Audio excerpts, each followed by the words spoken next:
Forget frequently asked questions. Common sense, common knowledge, or Google. How about advice from a real genius? 95% of people in any profession are good enough to be qualified and licensed. 5% go above and beyond. They become very good at what they do, but only 0.1% are real geniuses. Richard Jacobs has made it his life's mission to find them for you. He hunts down and interviews geniuses in every field: sleep science, cancer, stem cells, ketogenic diets, and more. Here come the geniuses. This is the Finding Genius Podcast with Richard Jacobs.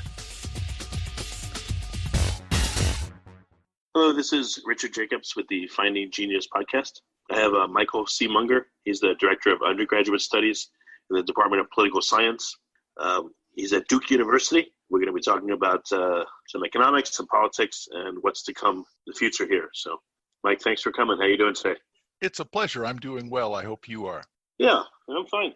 So what's the focus of your current research and studies? What are you working on right now?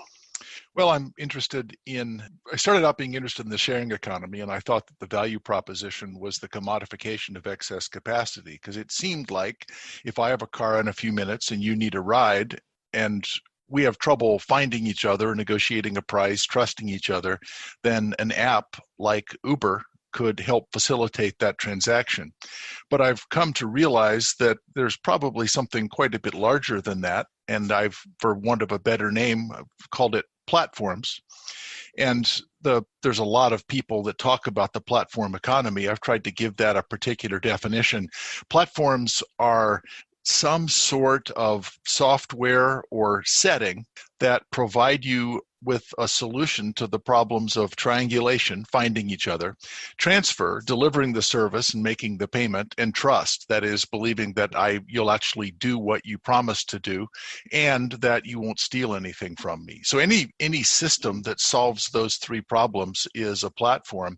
And interestingly, for example, the Sears catalog in the 19th century was a platform. It was a way of people finding products. In fact, the Sears catalog was a kind of mall. It was just in a book, all these different products, many of them not owned or sold by Sears. You could purchase, you could get them delivered. Sears had a payment system.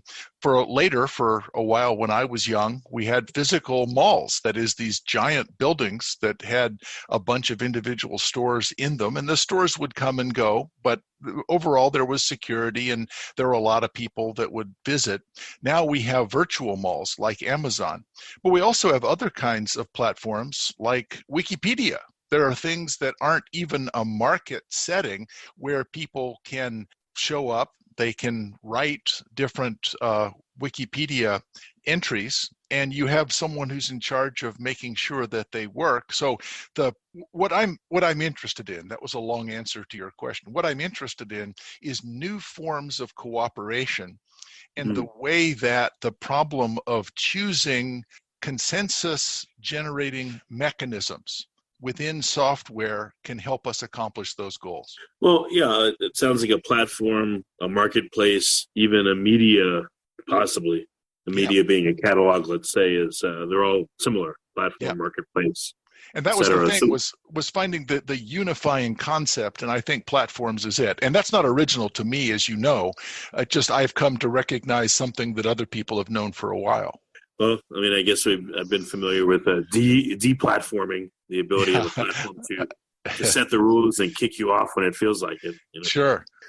So you know about this phenomenon. It's been around a long time. What do you want to figure out about platforms in today's age? The politics of them, the utility of them? I mean, what's important to you? Well, until fairly recently, most of us thought that we needed jobs because we needed money so that we could go buy stuff and own it and then pay to store it. And platforms allow us to share things in a way that reduce our footprint on the environment, on the world, and make much more efficient use of the stuff that we already have. It also changes the nature of sharing. In economics, there's a concept called public goods, and economists have more or less agreed that markets are not very good at providing public goods. So think of an example of what most people think of as a public good, and that is roads. Well, are roads public goods? Public goods have the property that they are non-rival in consumption. That means that if I use it, you can't, for a private good. So the for it to be non-rival, it means we can share it, and it has to be non-excludable. That is, it's hard for markets to charge a price. Roads may once have been like that, but they really aren't any longer, because if I have GPS on my phone and you have some detectors in the road that will be able to say, all right, we have seen that you have traveled over this space, something like markets could probably operate pretty well and charge for roads. But there's other systems using smart contracts. So I think the way that public goods are going to move, including like the local public works department. If you live in a small community, you live in a neighborhood in a large city, you have a bunch of people that collect the garbage, that work on fire protection, police protection. That can be revolutionized with smart contracts. So instead of having this provided by the state, it can be provided cooperatively in a way that also doesn't involve markets. So it's breaking down the sort of traditional false dichotomy between market systems and government systems and enabling ways of just having people cooperate in ways that are actually probably hard for me to imagine. So do you see a transformation of some of these platforms, for better use, or what's your thoughts?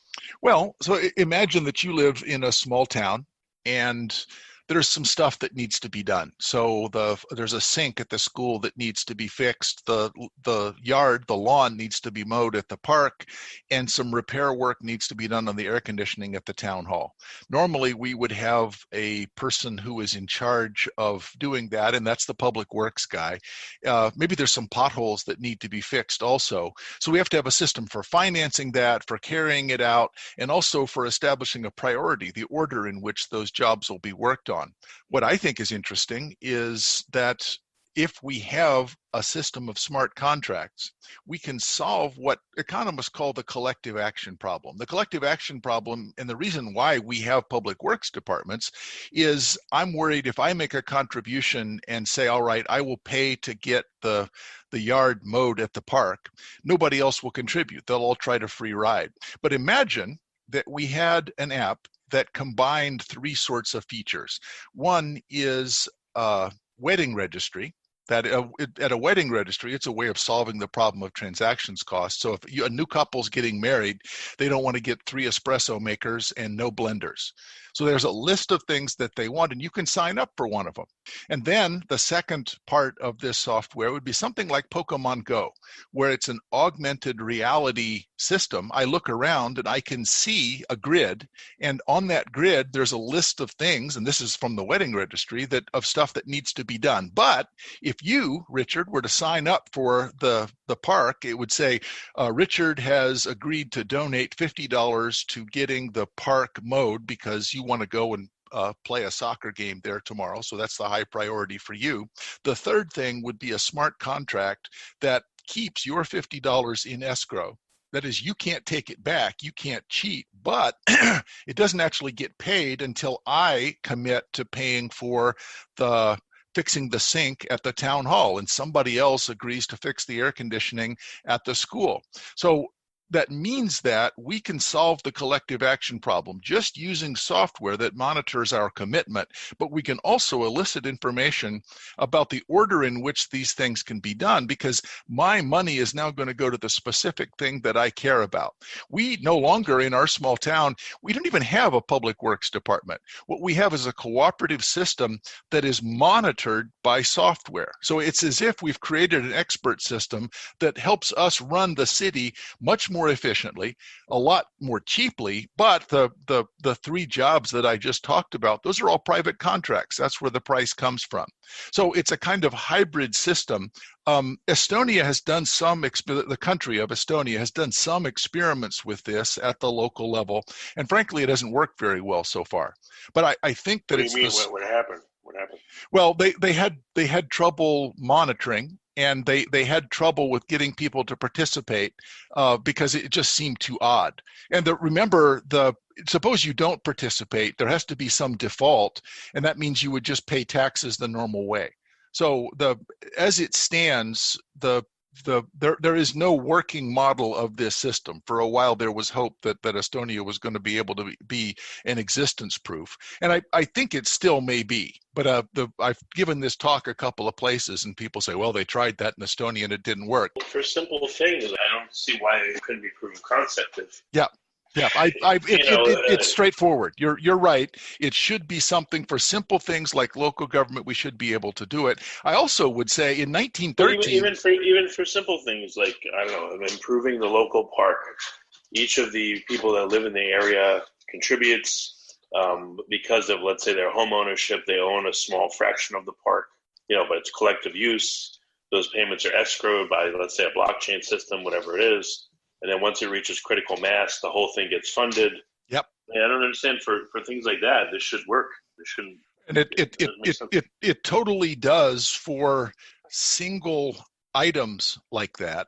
And an example here in North Carolina, we don't have many snowplows, but there's an app called Plows and Mows where in the winter, after a snowstorm, if a group of us want to get together and each say, I'll pay $30 towards having my road plowed, if you get 10 people, that's $300. It doesn't take much. For $300, you can get somebody with a plow to come do that. Yes, it's true, some of the other people in the neighborhood free ride, but there absolutely is already proof of concept, so long as you just have it on single things like we'll all cooperate for the park, because it's in a way it's like a GoFundMe. We already understand how this works. We raise money for it, and nobody spends the money unless you raise enough for the whole thing to get done. What hasn't worked yet is to have all the activities for an entire city be done this way. But I'm optimistic that it will, and I actually think it'll make people feel much more like they're participating in their local community. So I think it holds really great promise. Yeah, but wouldn't a city be more likely to want to test it first on individual small things? Yeah. And then doing so, it works, and that would embolden people to do it on more and more things. I mean, just because I live in city A doesn't mean everything has to be this way. There could be certain things that are and certain that are not, and that's okay. And as long as, 20% of the local government is systematized this way, that's a benefit. And there would be learnings as we go along for future, in increasing it to 50%, 80%, maybe 100%. I'm trying not to be an enthusiast. I think it clearly works. I have found that people object, well, are there any examples of this working for an entire city? Until there are, I won't believe it. Okay, fair enough, that we'll see. But you could implement this just on a few areas and still get much better information and more efficient local government. And I agree with you that should be enough. What about laws that get in the way of doing this? I know that people, let's say they can't share electricity and there's certain things they can't do. Do you think the current legislative framework holds this back as well? Well, there are two issues. One is the power of, you could call it unions, but in some ways it's just the political power of local government. There's a lot of people who work for these agencies who depend on it for their job. And that kind of gets back to the other point that I was making. We're used to thinking of having a job and then using that money to buy stuff and store it. You might not need a job. John Maynard Keynes famously said he thought that if productivity was high enough, we probably could have a 2-day work week. And if we were to share things, we actually would have even more than we have now. So I have a lawnmower. I'm embarrassed to admit I have a riding lawnmower. I only have an acre of land, but I have a riding lawnmower for my fat butt to ride around when I mow the lawn. And my neighbor also has an acre of land, and he has a riding lawnmower. It's pretty remarkable that we can't share. So there are apps. There have to be ways where we can share things. The result is likely to reduce everyone's incomes. But since prices are likely to fall more if we're able to share, the effect, if we manage it right, is actually to increase our wealth, because our commands over goods and services, because wealth is my ability to use stuff that I value, not necessarily to own stuff and pay for storage. You're in New York and you're in an Uber, you're in a 3-lane road. It's just that the lane to your left and the lane to your right is completely taken up with empty cars. And we call that parking. That's a really dumb way to use scarce space. So I'm wondering if we can't get to a point where we won't have jobs, but we won't own nearly as much stuff, and the result will be quite a bit more wealth because we'll be making more efficient use of the stuff that we have already.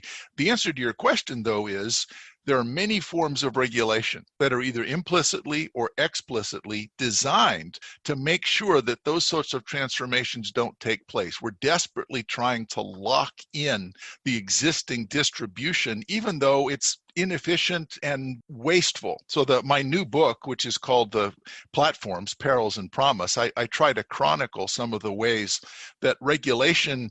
During the Industrial Revolution, the Luddites in England desperately tried to destroy all of the new handlooms, thinking that that would preserve their incomes. Well, all it did was destroy the handlooms and put handlooms in other places. So not even the people that worked there had jobs. So that kind of regulation, metaphorically, is destroying the new technology that actually helps us accomplish many of our shared goals. If you like this podcast, please click the link in the description to subscribe and review us on iTunes. Again, why does it have to be all one way or another? I mean, are you talking about redistribution of wealth? I mean, in terms of the money someone makes, so if things cost less, let's say we're allowed to share them and my financial burden is lessened, I would perceive that I'd have more wealth and I'd probably be happier that, okay, look, this sharing is saving me money, so that's great. But I don't know if do you have to take it all the way to the point where I don't need a job and just things are so cheap that I can live without actually having to have a job? I mean, again, it seems like it's going to like one end of the range instead of kind of approaching it slowly or a middle range. That's right. I think that's the right way to ask the question. What's interesting is that it's regulation that is keeping us there. So, for example, California recently passed Assembly Bill 5 last summer.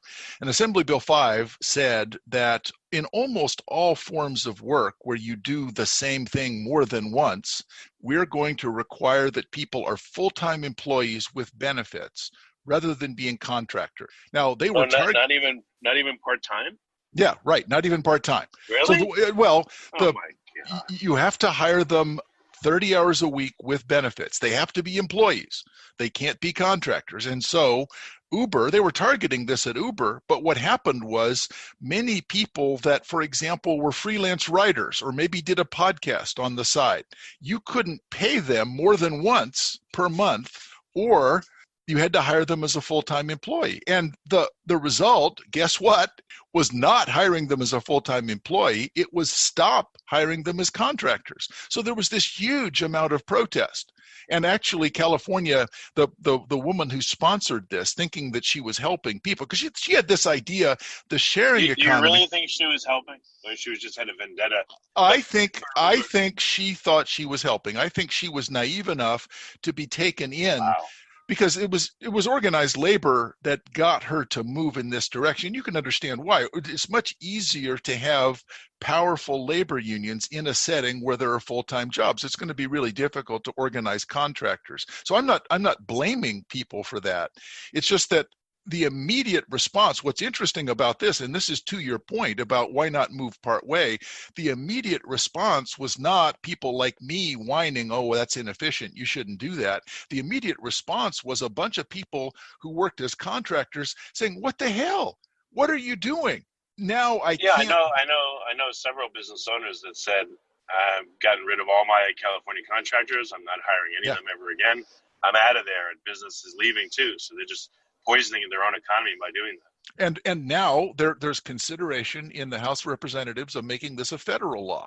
And so I think I am willing to concede that this is not some nefarious scheme where they're lying. I think they honestly believe that they're helping workers, but it's because there's a confusion about the need for permissionless innovation. If you work for the government, if you're elected official, you think we need a process, we need licenses, we need to regulate this, because otherwise people will take advantage. And in fact, permissionless innovation is the essence of what makes this system work. I can write an app and I can make possible a peer-to-peer transaction far away from me between two people who otherwise would never have met. And so I'm worried that our misunderstanding of permissionless innovation, of the need for permissionless innovation, is going to hold the U.S. back, even though on pure technology terms, we should be leading this. Yeah, I mean, regulation, there's always going to be a small percentage of people that get around the system no matter what it is. And I don't understand why that's not understood. I mean, even the term, the greater good, Yep. it's not I don't even know what word you'd use, the equally applying to all, the equanimous good, I don't know. But it's the greater good, it's not the greatest good. You will never help everyone in any given system, no matter what. There will always be cheaters. But if they're not the majority and the system functions for 80-90% of the people, Yep. it should be good enough. The thing that worries me is that we seem to have become obsessed with inequality when the problem we should worry about is poverty. And most systems, when you don't really understand what's producing the wealth, and you're saying, yeah, this is not the greatest good, but look at all the improvements that everyday people have in their lives, that system is going to do two things. One is it's going to reduce poverty because it's going to make available to many people benefits like being able to ride in a car. They're too poor to own a car, but they can, if they need to go to the grocery, they don't have to take a bus. And in fact, the North Carolina passed legislation preempting local regulation of Uber. And I talked to one of the sponsors of that. He's a very liberal Democrat from urban Durham. And he said, Uber really helps my poor constituents because they can now, once every 2 weeks, they can afford to rent briefly using our Uber a car, go to the grocery, get a lot of stuff, canned goods, stuff that they need, and it's brought right to their door. If they have to use the bus, they have a terrible time with groceries. So we're making available on a broad scale benefits that otherwise would be restricted only to the wealthy. The problem is that systems that are good at solving the problem of poverty are likely to increase inequality because some people are going, in selling that, are going to hit it big. They're going to come up with the killer app and they're going to make quite a bit of money. If all you do is look at the people who through search, maybe luck, hard work, they come up with these killer apps, it seems unfair. They shouldn't be making all that money. You miss the fact that there's this enormous benefit of bringing millions of people up out of poverty. So if you consider the government and all its programs as platforms, and then you put them side by side with commercial free market platforms, is that a different way for you to analyze them? And what do you see then how shifts could be made in policy to emulate more commercial platforms that are successful? Well, the permissionless innovation is going to create commercial platforms because people are constantly looking for new applications and new ways of helping people to serve each other. So just facilitating peer-to-peer transactions is probably going to happen in the commercial space. What I think is interesting is the sort of hybrid space of nonprofits or other kinds of cooperation. So for example, a tool library. Suppose that I enjoy woodworking, but I'm pretty poor. It means that right now I don't have any way of doing woodworking or making furniture. I do have one fairly complicated high-end saw, but that's not enough to do the kind of woodworking that I want. There's some open source software where all I have to do is I can download the software, and then maybe 20 of us that each own different kinds of tools, we fill out a questionnaire. The software will create a website. All we have to do is pay to get it hosted. And then the 20 of us can all share those tools. You can schedule the use of the tools on some Saturday. And that means that you have a really high-end woodworking shop because the other people donate the tools to you for that time. Now, we would need some way of making sure that you didn't break it. So these tools would need to have some kind of circuitry like a black box in airlines saying, it was damaged, it was dropped, and here's the timestamp. So there's some problems to be solved. But instead of then me having to pay rental, if we can trust each other, all we have to do is share. One of the problems with rental is if I rent something from you, you're not sure that I'm going to take care of it. But if we share and we have an app that helps us solve that problem, I think there's a variety of ways that groups of people are going spontaneously to emerge and begin to help each other. And it's not really in either a commercial space and certainly not a government space, which is coercive. It's a voluntary private space. So I think that's something that a lot of people on the left are actually very excited about. So when I say, for some reason that escapes me, they're worried about commercial applications. But sharing that doesn't involve the state, sure, let's do more of that. And so I think that's going to be a big growth area for a lot of people that have learned enough computer programming, that are interested in open source software, and are going to come up with other ways of sharing. Wait, can you repeat just the end of that? You said certain groups of people are worried about the commercial aspect of it, but not the sharing? Yes. What do you mean? Well, commercial means that we're trying to make money. And for reasons that I'm not entirely sure of, because I tend to be in favor of commercial applications, the idea of profits is objectionable to many people. But the fact is, as Ronald Coase talked about in his 1937 paper on firms, markets are expensive to use. It's hard for me to go to eBay and buy stuff and put it together. It would be nice if I had a way of sharing that was less cumbersome. So me having to pay you and you having to pay me, well, we might just be able to come up with a system for sharing. A lot of societies used to be based on sharing in ways that involved complex personal ties and deep knowledge of each other and reputation. If we can solve that problem just using smart contracts and an app, it accomplishes all the same things that commercial transactions do. So I'm agnostic on whether it should be commercial or not. But if we can expand in ways that many people will participate in, then I think it is promising in the sense that getting people out of saying the state has to regulate this, that only the state can provide these things. I don't trust markets. I think if we can expand that, then we'll start making progress on getting people to think about other people instead of state coercion. Well, what comes to mind is a nonprofit corporation. Could there be a hybrid entity created that would satisfy all the people that would approve of such a sharing effort like this, that has its own entity structure? I'm not sure how the ownership would be and how the profits, et cetera, but it approximates, again, a nonprofit corporation, so it allows this sharing. It satisfies the concerns of people that think there's like a massive profit motive. Maybe there's a limit on potential profits, and they go back into the kitty to improve services. Maybe legally, if there's a structure for this, that might facilitate stuff like this happening. That's a great question. And in fact, it is a segue to another thing that I wanted to talk about that I think a nonprofit corporation is an ideal answer for.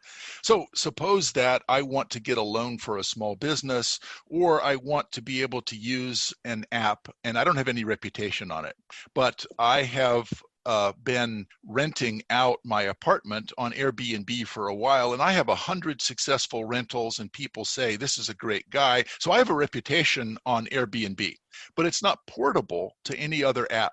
What we need is something like a social credit score. That is my reputation, which belongs to me, and maybe it's pseudonymous. So in a blockchain application, there's different levels of identity. But this is my reputation, and I can use it in getting a loan. I can use it in, maybe I want to drive an Uber, or there's some other app I want to use it for.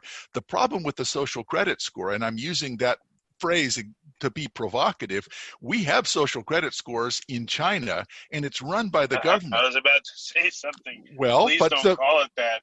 But I want to call it that. For you asked exactly the right question. Why can't it be done by a nonprofit corporation? If it's done by the state, it's going to be coercive, and we're going to keep track of political dissent. We're going to keep track of things that shouldn't be part of my reputation. But if it's a nonprofit corporation, then yes, now I'll stop calling it the social credit score. What it is my investment in reputation to show that I can be trusted. And this means that there's all sorts of transactions I can engage in. Some of these are commercial transactions. Maybe they're just cooperative with other people. We need a nonprofit in the United States that is, there's a wall. I started to say a Chinese wall, but that would be an unfortunate phrase. So a wall between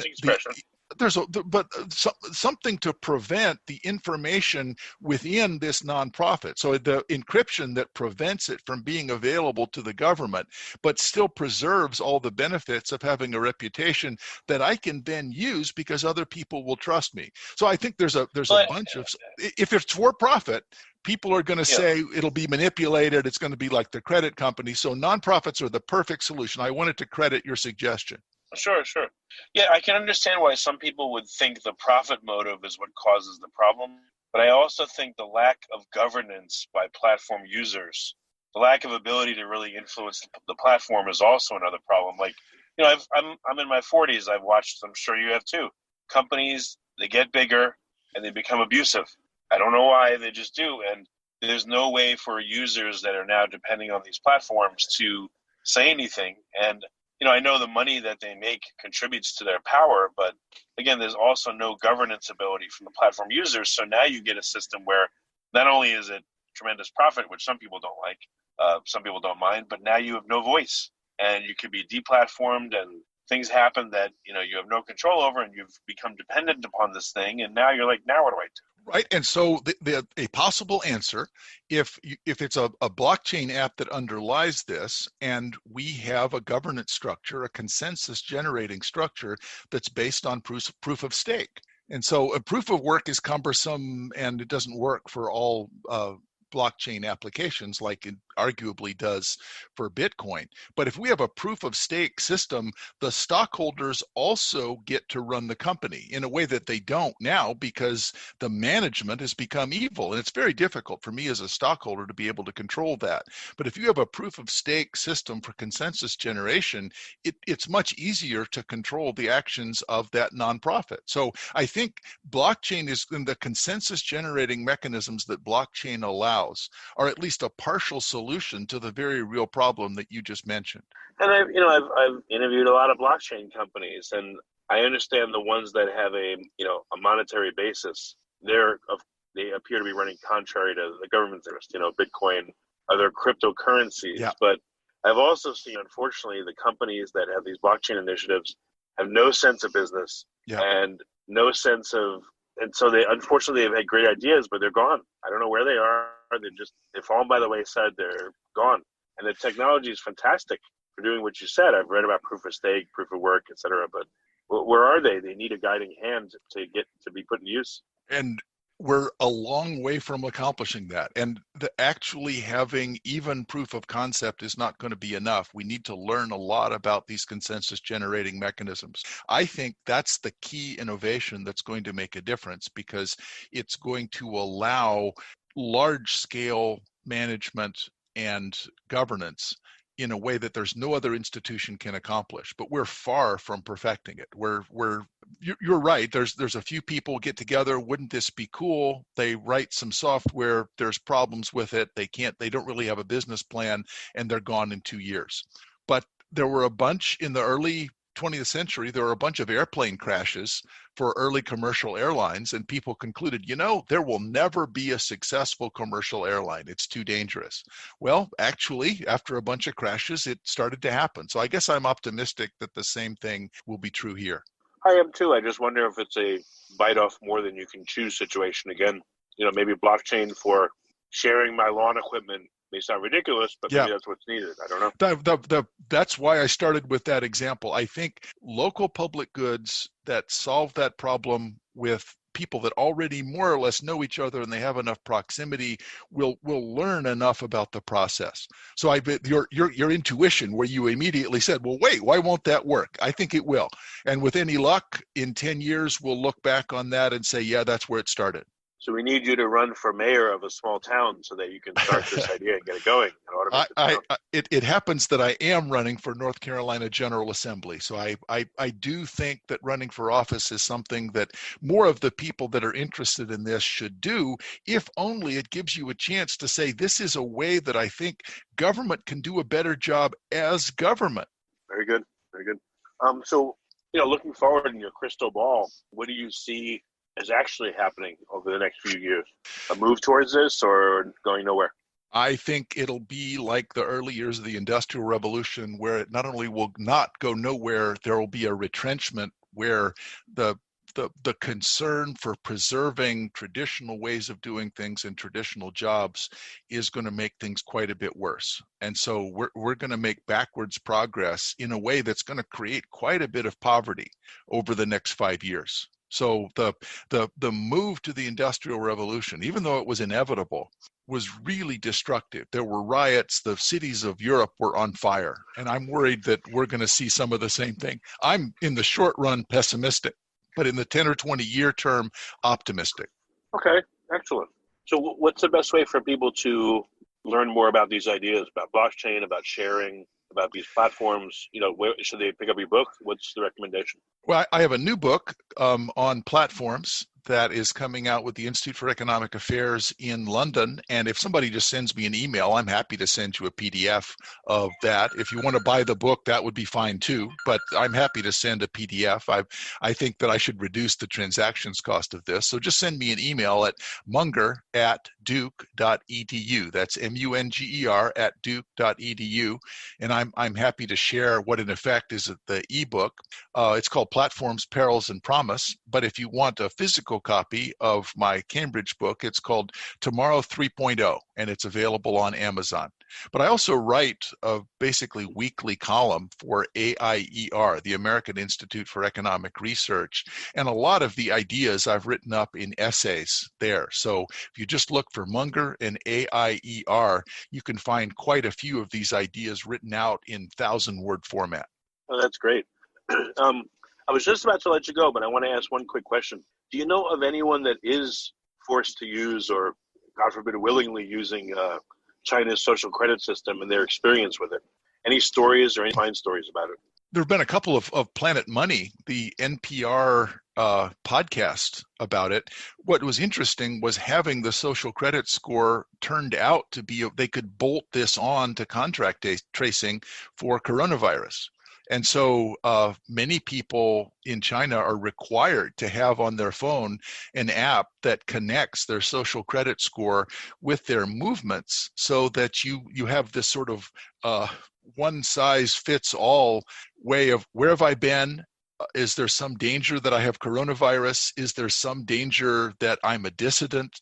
It's actually pretty terrifying, the extent to which China so quickly moved into recognizing the potential of a cell phone app that you're required to have, that they have access to GPS, to whatever the cell phone conversations you have, the texts that you send out, and to who else you've been nearby. So there's a Planet Money podcast on China's social credit score. It is a place that I would look, and it shows both the potential and some of the extreme dangers, where it's kind of like the movie Minority Report, where the Tom Cruise character had to live in a world where the government not only knew everything, but even tried to predict. So there's a dystopian aspect to the potential for this software. We're going to be lucky if we can thread the needle and avoid that. Very good. Well, Mike, it's been great having you. Really informative, and thank you for coming. I appreciate it. Thanks so much. It was great to talk to you. If you like this podcast, please click the link in the description to subscribe and review us on iTunes. You've been listening to the Finding Genius podcast with Richard Jacobs. If you like what you hear, be sure to review and subscribe to the Finding Genius podcast on iTunes or wherever you listen to podcasts. And want to be smarter than everybody else? Become a premium member at findinggeniuspodcast.com. This podcast is for information only. No advice of any kind is being given. Any action you take or don't take as a result of listening is your sole responsibility. Consult professionals when advice is needed.